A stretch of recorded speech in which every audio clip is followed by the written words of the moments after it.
Hello there, and welcome to What's the Point?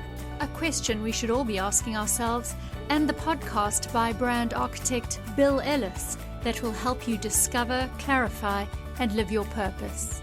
Hello, everybody. Welcome back to What's the Point? A great episode this week. I'm your host, Bill Ellis, and I'm so thrilled to have my guest this week, a gentleman that I met way back in 1981 when we both worked for Anheuser-Busch. And my guest is Rocky Sickmann, who currently is the Vice President of Bud Accounts for a brilliant organization called Folds of Honor. Hello, Rocky. Bill, thank you so much for having me. Oh, believe me, it's our pleasure, and myself and my listeners are going to be just absolutely blown away by your story. And what I want to say as an introduction is more so than your position with Folds of Honor. There's a lot of talk these days, regardless of what your opinions are in the United States, about patriotism, what patriotism is. And one of the things that you will find out, listeners, about Rocky Sickmann is the definition of a true patriot, a person who has committed his life to our country, to the United States, who went through unimaginable hardship as a result and got away from that hardship with even more love for this country and the efforts that people made on his behalf. It's truly an honor to point out that Rocky Sickmann was a Marine in the Marine Security Guard in Tehran in 1979 when our U.S. Embassy was taken over by some very militant Society of Islamic students who supported the Ayatollah. Rocky then was held hostage with 52 people for 444 days. And that kind of ends what I want to say about it, because I want to hear from you, Rocky, about that. So first of all, love and appreciation and gratitude for you and the service you gave. Thank you, sir. You talk about patriotism, and my parents, growing up in a small town of Krakow, Missouri, and some people call it Krakow, it was a population of 50, and that was dogs and cats included, Bill. My parents, very simple family. My father was a concrete mixer driver. My mother worked at a carpet store. There were 5 of the kids, so there were a total of 7 people in probably about a 900 square foot home, which was very small, but did not make a lot of money. But my parents taught me 3 things: love of family, love of faith, and love of country. And I can tell you, whenever there was a Memorial Day, a July 4th, a parade, anything at the American Legion, we were there all dressed in red, white, and blue. And so my father served, my brother served during Vietnam, and it was just one of those things that I felt obligated that I wanted to do. And that's what led me into the Marine Corps. Well, that helps open the door to the next question of understanding what was driving you to go into the military, because Krakow was such a small town that you actually had to go to the neighboring quote-unquote big city of Washington, Missouri, to go to high school, and you played football there and pretty much excelled, captain of the team, and your coach was working to get you a scholarship, and you said, "Thanks, coach, but I've enlisted in the Marines." I will never forget that. It was the turkey shoot at St. Francis Borgia High School. I can remember that day. And those were back in the days when you would sit around the kitchen table at night, and as a family, you sat there. I mean, those are things you don't really do as much. But I tried to do that with our kids. But during that time, my father would sit at the main table. All the kids would sit down, and my mother would be up, getting everything put down on the table. And my father would go around and say, "What did you do today, Rocky?" And I said, "Why? I joined the Marine Corps." And my dad kept eating, and he finally said to my mother, "Tony, tell Rocky to tell us what he did today." And so I said, "No, Dad, I joined the Marine Corps today." And I just so happened to be at home reading a New York Times magazine, seeing a Marine in front of an American embassy. See the world, join the Marines. And again, population 50, dogs and cats in Krakow. If you had a hot date, you drove into St. Louis, which was an hour away, and you spent this money, and you're sitting there like St. Louis. So I had not really seen the world. And here I was a good student. I was not and I loved sports, and obviously I was always dating different girls, and Hmm. so I really did not know what I wanted to do. And so, sure enough, Coach Scanlon was saying, Rocky, you could probably get a scholarship to a small school. So that night was a turkey shoot, and I went in, and Coach Scanlon pulls me off to the side, and he says, hey, I got a couple prospects. I said, Coach, just want to let you know I joined the United States Marine Corps today. And he grabs me. I can remember he put me in a headlock, and he was rubbing my head, like, what the heck are you doing that for? And, and I said, sure, I wanted to see the world. And so the world I saw, and I'd never been on an airplane before, so this little kid, and now Bill, been around the world, and never did I realize that I would be serving the country as I was, and the episode of Iran, such a episode it was, and but yeah, it was. I'm very happy I did choose that point to serve my country. Although a scholarship, I came back, went to night school. It wasn't the same as going to college, but I trust me. I went around the world in the Marine Corps and saw a lot of great things. Well, you absolutely had experiences that you never would have even considered had you taken that scholarship. So let's talk just a little bit about your Marine career. You had enlisted in the Marines and you did a lot of travel. You had been introduced to a girl back in your hometown of Krakow, um, and kind of a spark ensued there. But you re-enlisted when your tour was up because you had the opportunity to become a Marine security guard, which had been really what sparked your interest. Tell me Yes. about that whole process of deciding between girl, work, your goal of the security guard. Yeah, and you're right.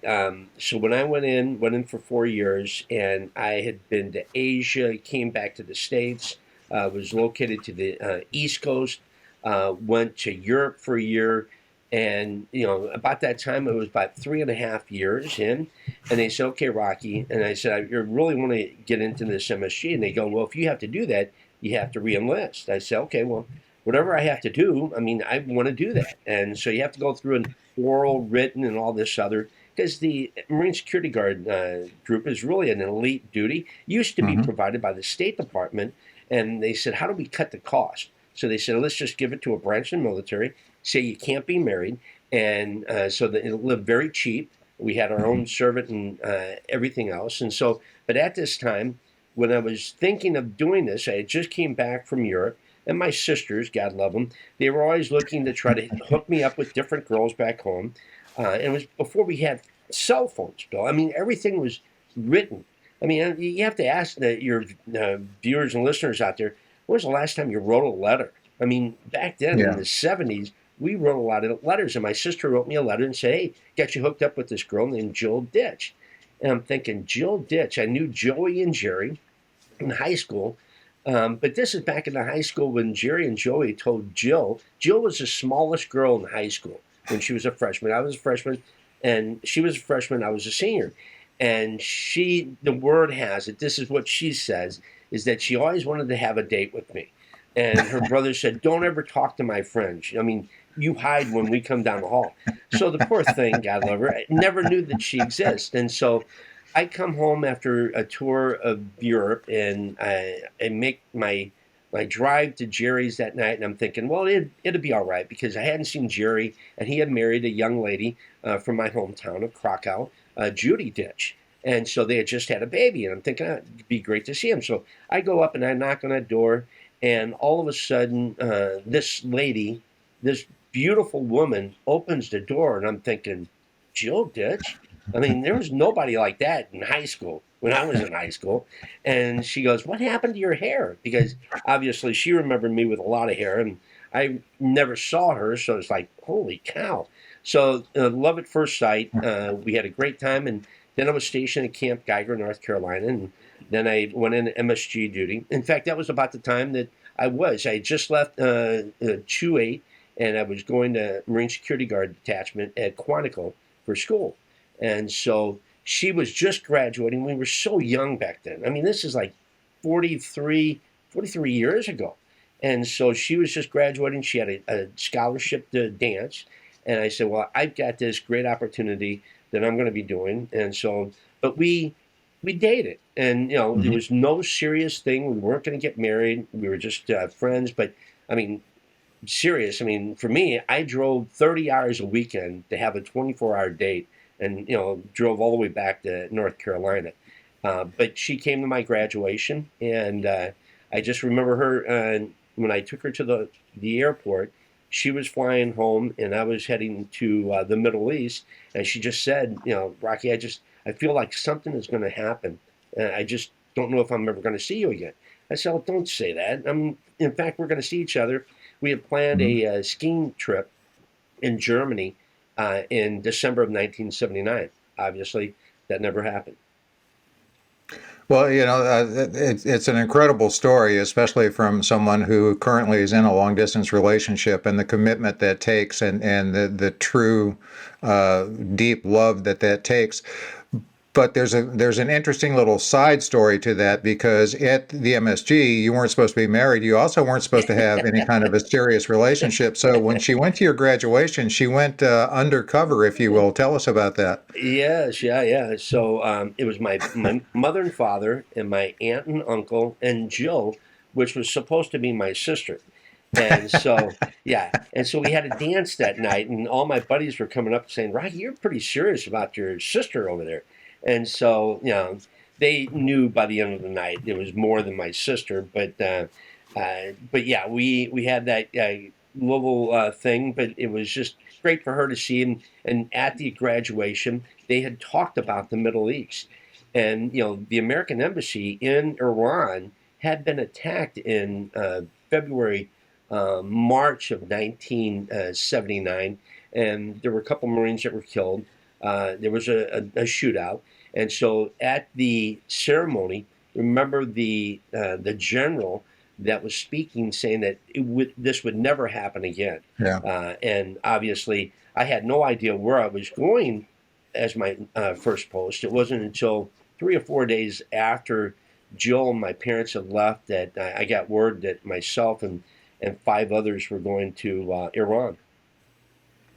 Well, and that's as good a segue as anything to get to some of the most significant part of your life, I would say, and that is you were assigned to the embassy in Tehran, and you arrived in like October of '79, the first week of '79.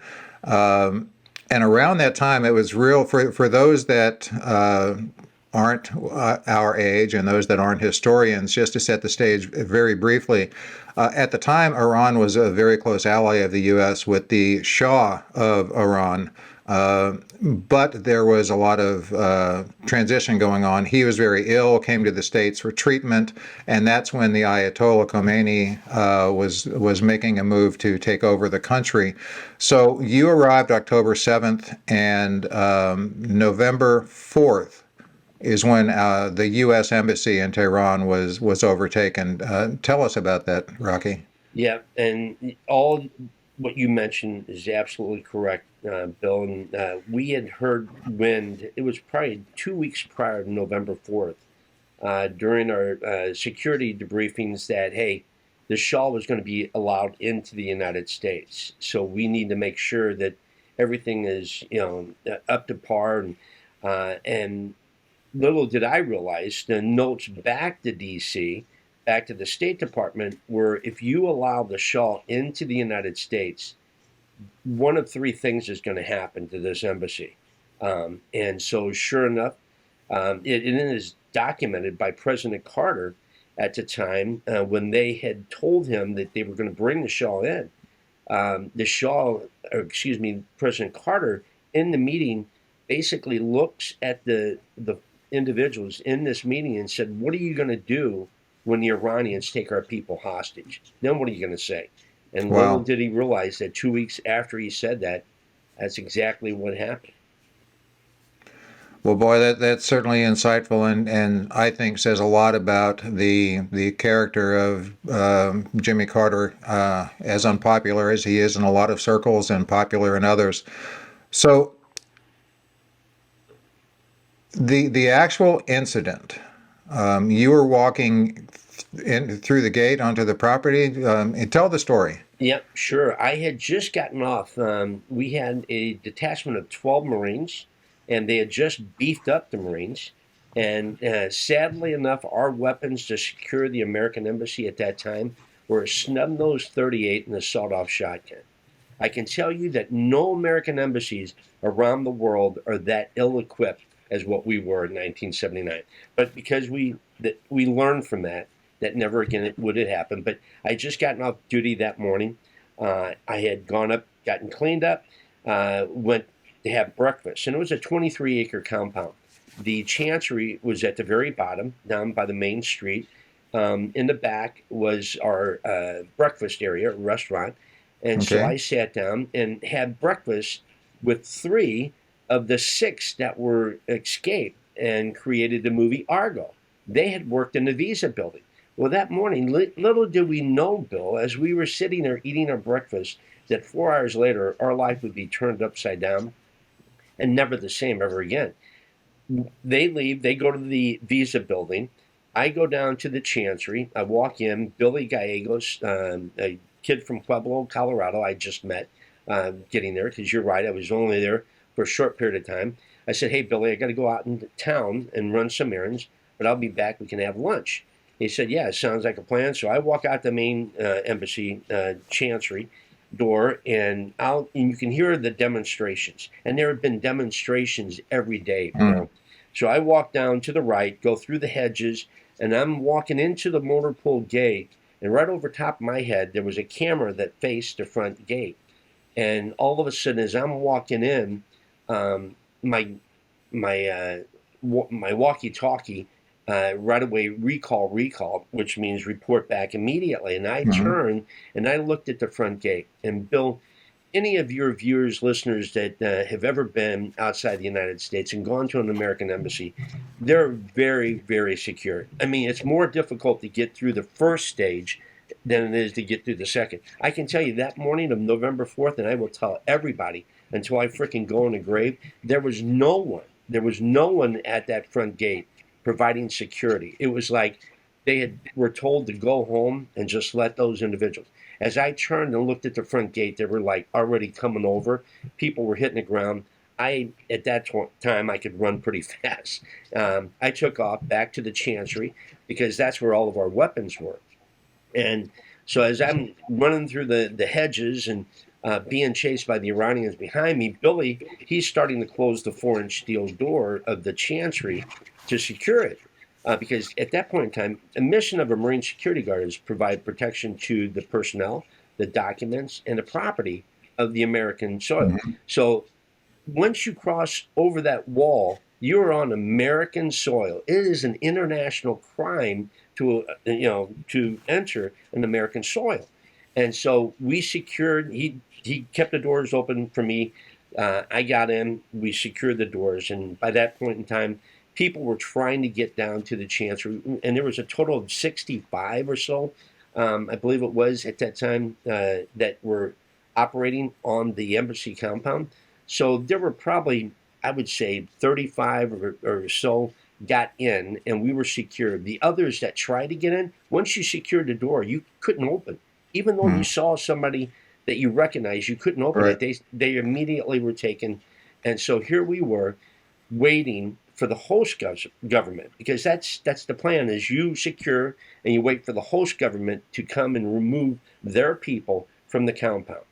And so obviously that we waited for a period of time, and it wasn't as I'm sitting there, I don my flak jack that was back in the days of the big heavy flak jacks, 50 pounds, and I'm sitting there, and I can tell you that morning I can remember putting my rounds in my 38, and my adrenaline's pumping as a 22-year-old kid, and I'm dropping rounds, and you're breathing, and you have to control yourself. You put the rounds in, you close that, you're putting shells in, and by this time They're now pounding on the 4-inch steel door at the front of the embassy.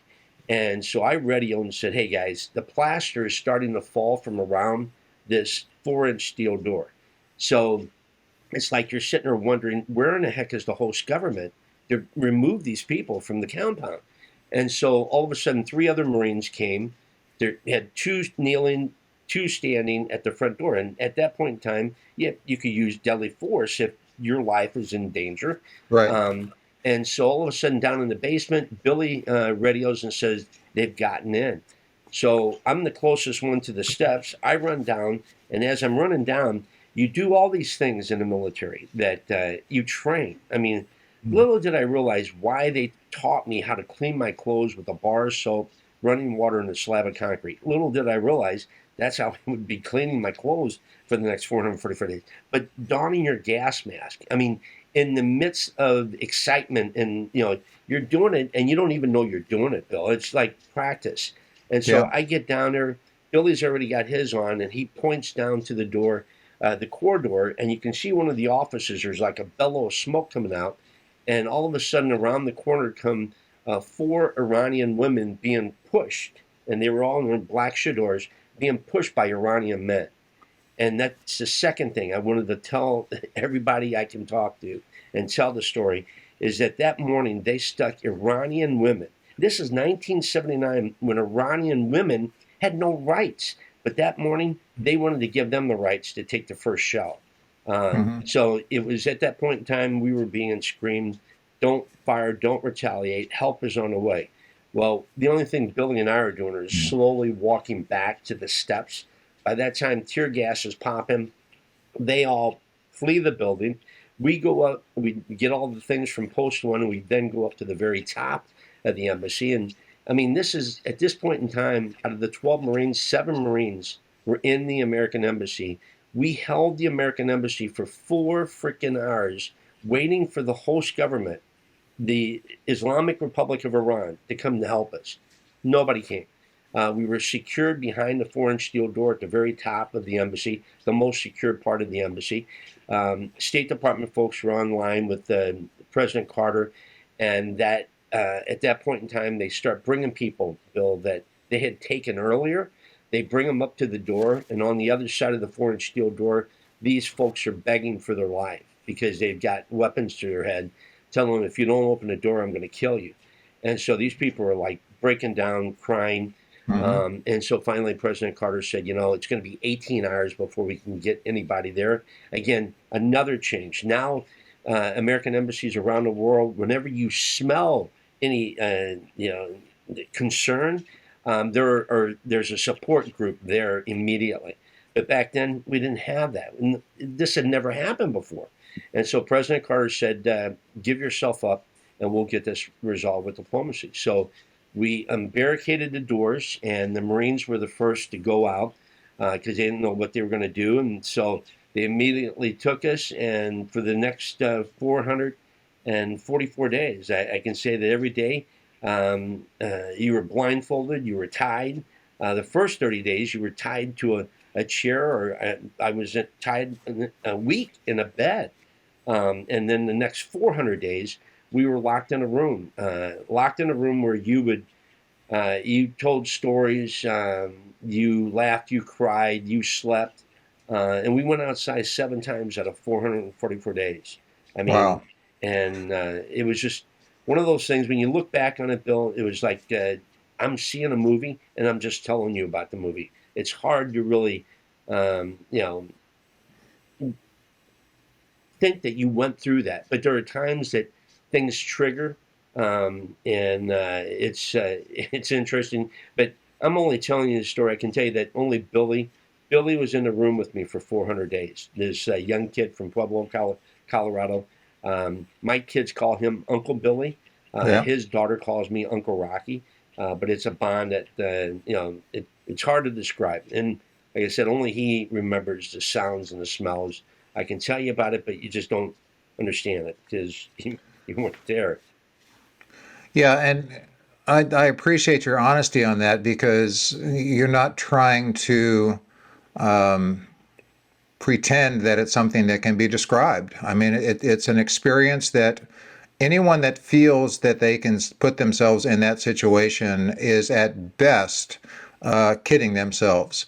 Yeah. And so your story reminds me a little bit of the story of Viktor Frankl going through the German concentration camps back during World War II, and how he was able to cope, how he was able to, and those with him were able to get through, and their perspective. So with that kind of as a, there's so many things I want to ask you, but let me start with it because you just said, you told stories, you laughed. How do you get through a period of time when you have no idea when the end is or what the end is? You're literally living a day at a time.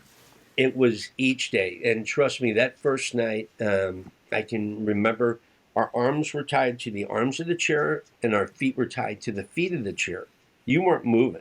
And if you had to go to the restroom, they'd come over, untie you, and walk you into the restroom and wait for you to go to the restroom.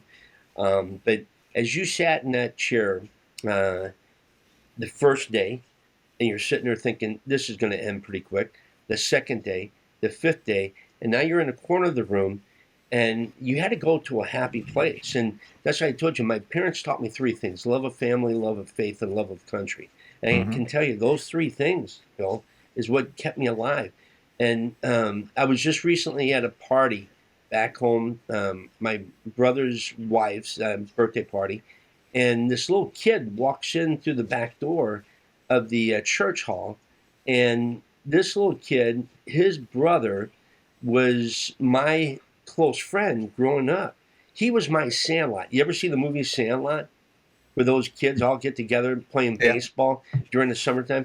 Well, growing up in Krakow, there was nothing to do. You created stuff to do.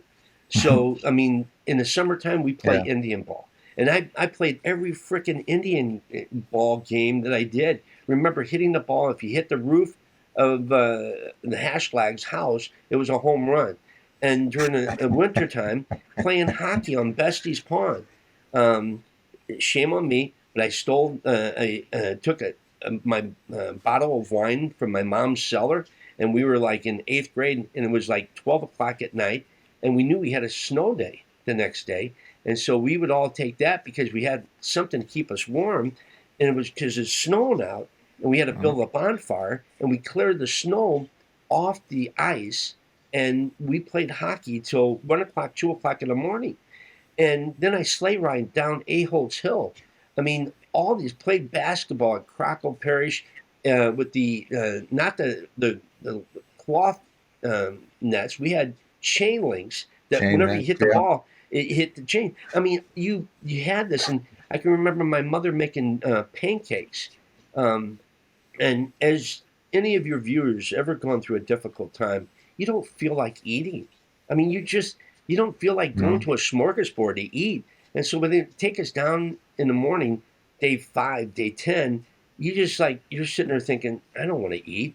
I mean, you're not thinking about eating. You're just thinking about survival. They got a gun to your head. They tie you constantly. And at night, they tie your wrists to your ankles, and that's how you slept.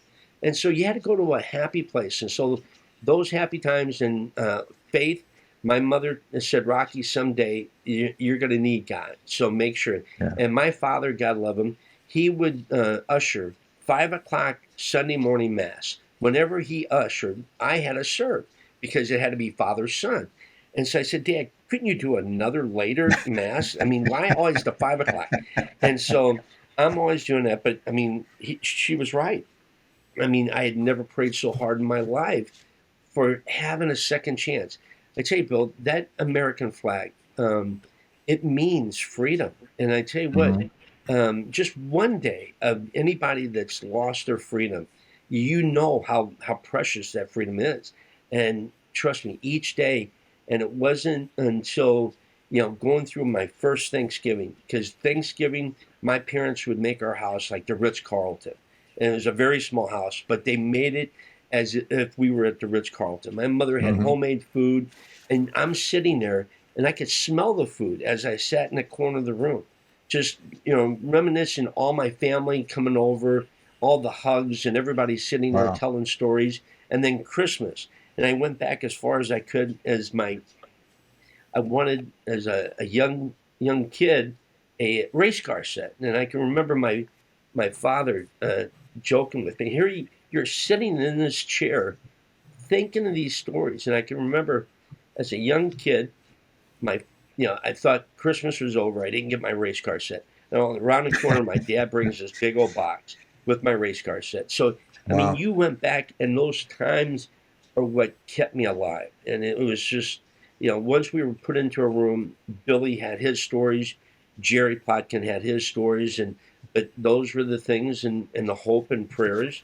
And as I sat in that chair, Bill, I'm sitting there, it's 1979, and I'm thinking, who's going to remember us, the hostages? Because the Vietnam War had ended in 1975, and nobody cared about the Vietnam veterans. When they came home, they were spit on.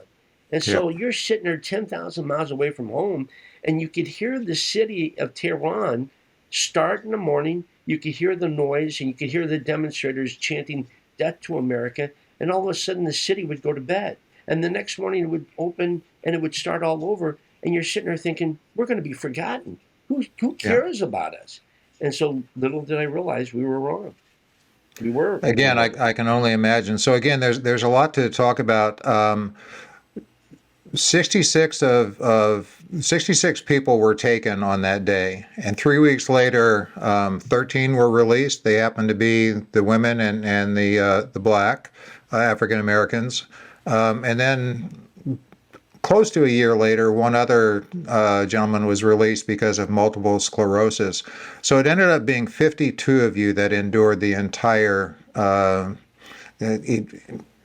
event, whatever the correct word is, the 444 days. So feeling forgotten. Two things I want to talk about. I'll throw them up there and you answer however you'd like. First, you had mentioned earlier the movie Argo, which was around the hostage-taking event, but not about you, the 52 hostages. So it was related, and there's a great story there about what came from that in your experience. But also you talk about, maybe more importantly, you talk about feeling forgotten, and you had no idea the efforts that had been made on the behalf of you and the 51 other hostages. Share about both of those. And Bill, we could be here all night, but I know we don't have a lot of time. But the movie Argo, as I told you, I had breakfast with 3 of those 6 that morning. Little did I realize that our life would be turned. I went down to the Chancery. They went to the Visa building. They saw us being under attack. They broke all the plates, and they escaped and went to the Canadian ambassador's house. It just so happened 2 weeks earlier, back then I used to work, and we provide security to the ambassador. I exercised, and I played tennis. And right behind the ambassador's house, he had a clay court. And I was playing tennis on this clay court every day. I loved it. And I had a pretty hot serve. And so 2 weeks prior, Bruce Langdon, our ambassador, charge d'affaires, he said, "Hey, Rocky, I noticed you're a pretty good tennis player. Would you mind being my partner?" I said, "Sure, I'd be honored. Who do we have to play?" He goes, "We have to play the Canadian ambassador." The week before November 4th, Bruce Langdon, our ambassador, and we smoked Ken Taylor and his assistant. Little did we realize that he would then rescue our 6 people. Had no idea. The forgotten part, had no idea that individuals were let go. In fact, I can tell you, I mentioned it earlier, I was tied in bed.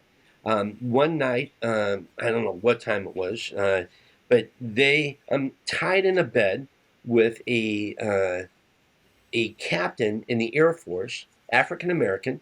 He's at the head of the bed. I'm at the head of the bed. He's at the foot of the bed. He's smelling my feet. I'm smelling his feet. My wrists are tied to his ankles. My ankles are tied to his wrist. And all of a sudden, I'm awakened because you can sleep when you're tired. And that night, I remember awaking, and they were untying me from his wrist, or from his ankles, and they tied my wrist back up, and they untied my ankles from his wrist, and they tied my ankles back up. He gets up, and as he's walking around, and I can remember there's 2 guards, very dark room, the small room, probably about the size of my office, And there was a guard at the door with the lampshade off.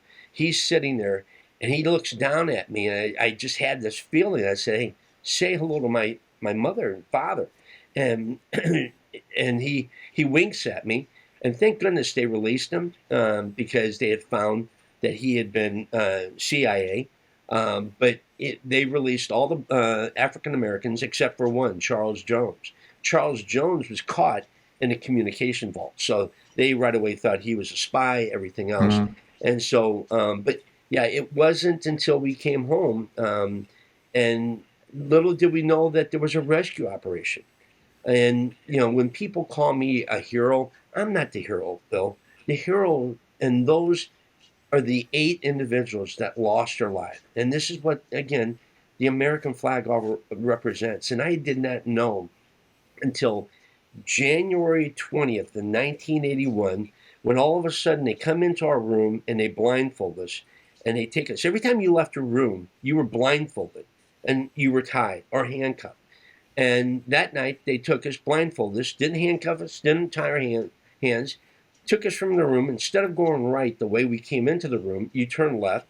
I was the first one. Jerry had his arm on my shoulder, and I guess Billy had his arm on Jerry's shoulder.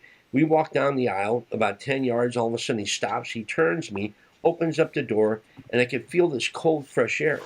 I mean, again, something so simple of going outside, the freedom. During COVID, Bill, COVID to me was nothing.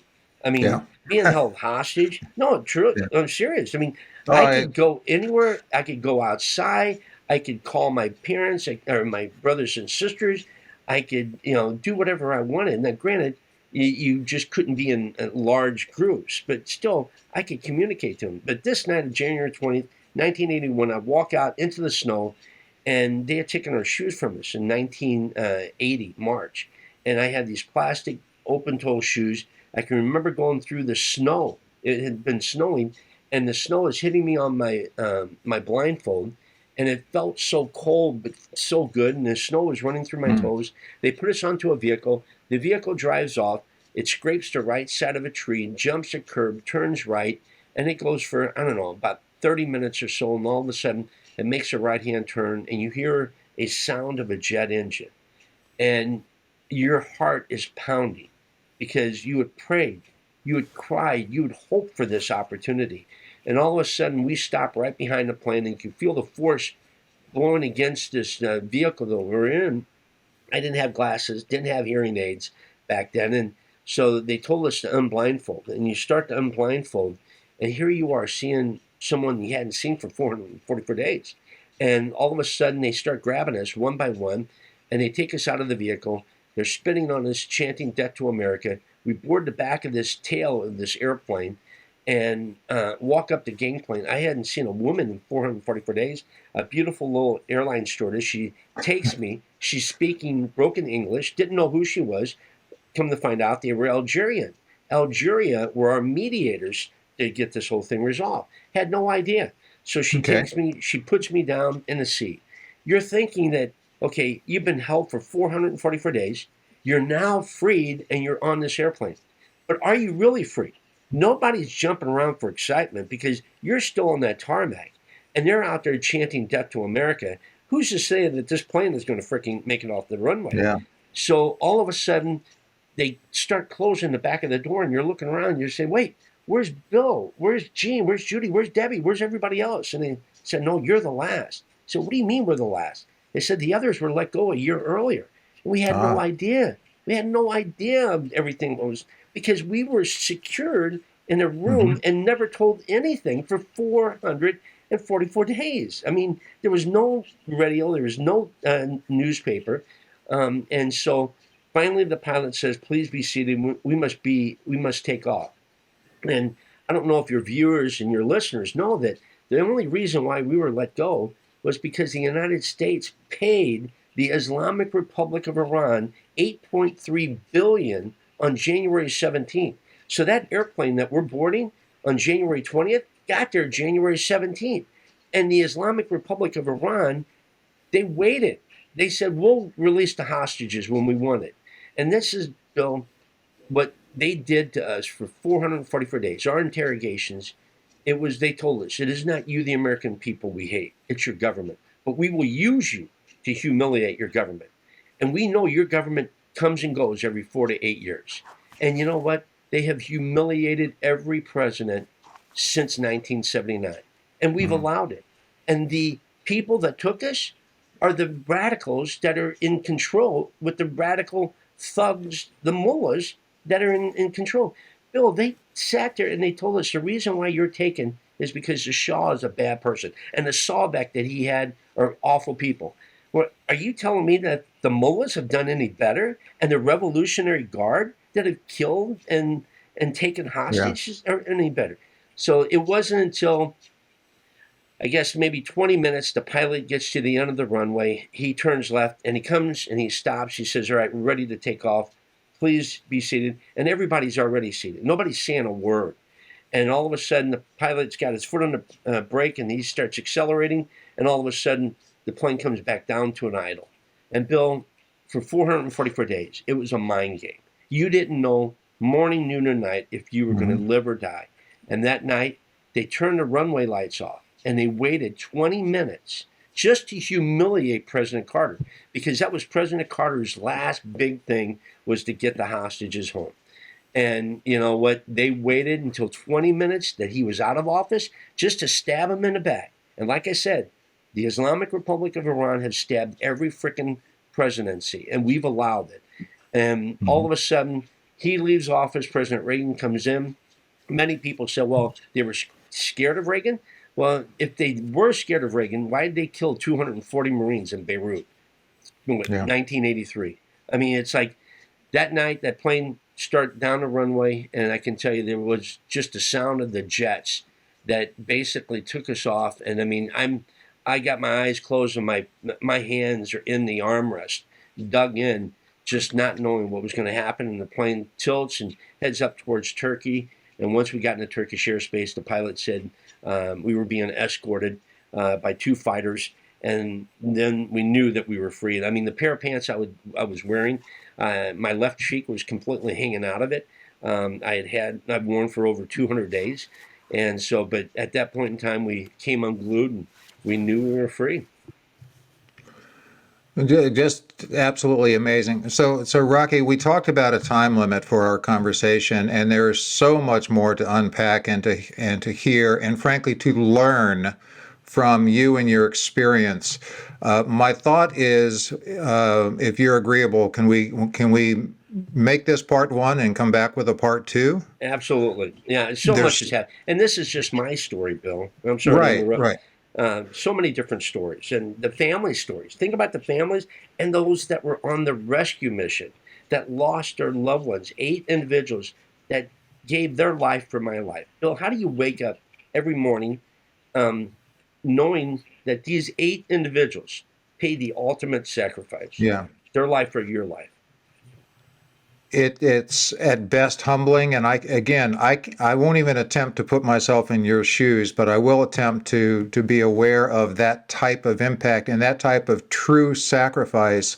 I know you don't like to be called a hero, but I will never stop calling you a patriot, and I will never stop thanking you for the service you gave, the part of your life that was sacrificed not by choice, but embraced because you had to, and the lessons that you've learned and shared from that. But importantly, and the reason I want to make sure we go to part 2, is there's so much more to understand about the rescue mission. There's so much more to understand about your current role with a fabulous organization called Folds of Honor, which helps the families of fallen U.S. military. With scholarships and financial help and emotional and psychological help. There's just so much to share.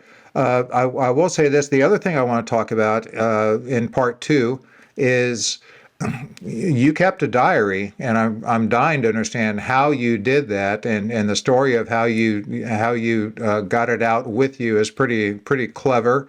I want to hear more about the movie Argo. I want to hear more about your life since then. I want to hear about how you were embraced and welcomed and became a truly effective executive at our former company, Anheuser-Busch. So thank you for agreeing to that. And those of you on YouTube, I'm holding up a book that you can find. It's not in print, but you can find, and I urge you to. It's called Iranian Hostage, a personal diary of 444 days in captivity. The other reason to hold this up really close to the camera is to look at that young Marine, huh? Yeah. Look at Young that we were. guy. Yeah, we were all younger at one point. Yeah. Rocky, thank you so much for your time. I'm sorry, go ahead. No, and I want to just real quickly say, one of the things that we need to talk about also is the wonderful lady. Jill was that little girlfriend. Is now, when I came home, we married, and we've been married for 41 wonderful years. She was my icon, just like the movie Castaway. He had this locket. I didn't have a locket. I had her picture. But came home, and we've been married 41 wonderful years. And you write about Folds of Honor. It's my therapeutic way of being able to give back each morning. When I feel bad, I think about those that gave the ultimate sacrifice. And that's what Folds of Honor is all about, providing scholarships to families of fallen and disabled military families. So, but yeah, I look forward to it. The next well, I piece. thank you so much, and I also want to just plant the seed that we'll talk about that time at the morning convenience store when you weren't feeling your best, and the receipt that came up. Rocky, you're a patriot. I appreciate you sharing what true sacrifice for our country is, and being asked to stay indoors during COVID and perhaps wear a mask is certainly not taking away our freedom. Thank you for this time. We will come back with part 2 real soon. Folds of Honor information will be in this show notes, and you'll find out more on part 2 coming up. So thank you, listeners, and more importantly, thank you, Rocky, for your time and for your service. Thank you, Bill. Thanks so much for tuning in. And if you like what you heard, please subscribe so you don't miss an episode. We can promise you'll gain value in every one.